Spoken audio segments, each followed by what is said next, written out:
Hello, everyone. My name is Fabian Zimmer, and I am the product manager for the memory team.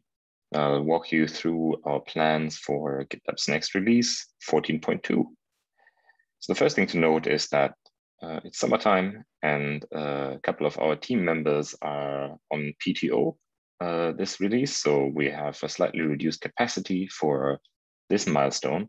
So I'll focus on two main items. So we're still in the process of shifting Sidekick workers from our primary database instance to database replicas. So there is follow-up work to do. We are going to continue this. We have a bunch of work in progress and a few other items that will finish in 14.2.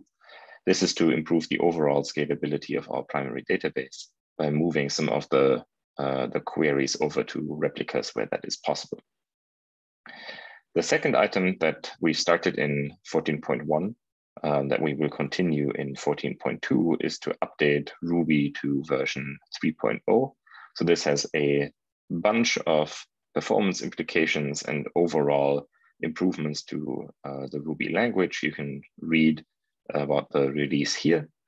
So this is in process. It involves a lot of updating of dependencies and making sure that we fully support the latest and greatest Ruby version. So this will continue in 14.2. And these are the two main things that we are going to continue to drive forward in the upcoming release.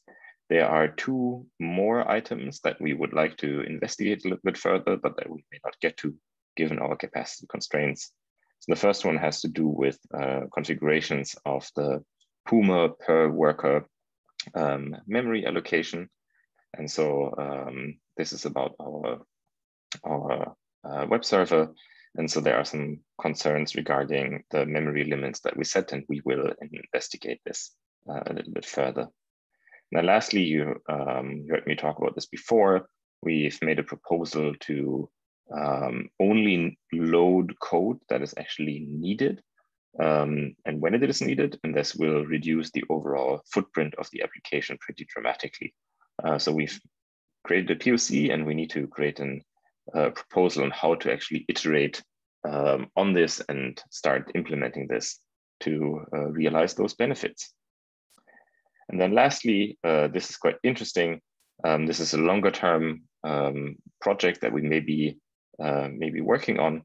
So one thing that we would like to understand a little bit better is how critical user journeys are impacted by performance bottlenecks.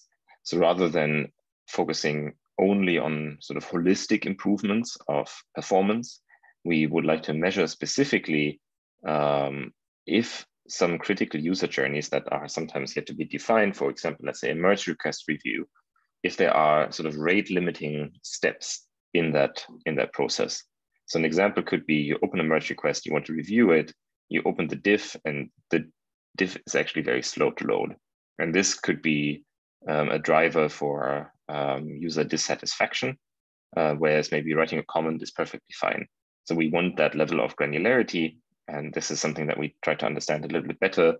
We still need to define an MVC and a proof of concept, but it would be amazing to be able to pinpoint specific pages and specific requests that are taking a long time that then ultimately make things slow. And we know that perceived slowness is a key concern at GitLab. So we'll start thinking about this, but don't expect any implementation in 14.2. And that's it from the memory team for 14.2. I hope you have a great summertime or great winter, depending on where you're located on the planet, and talk to you next time.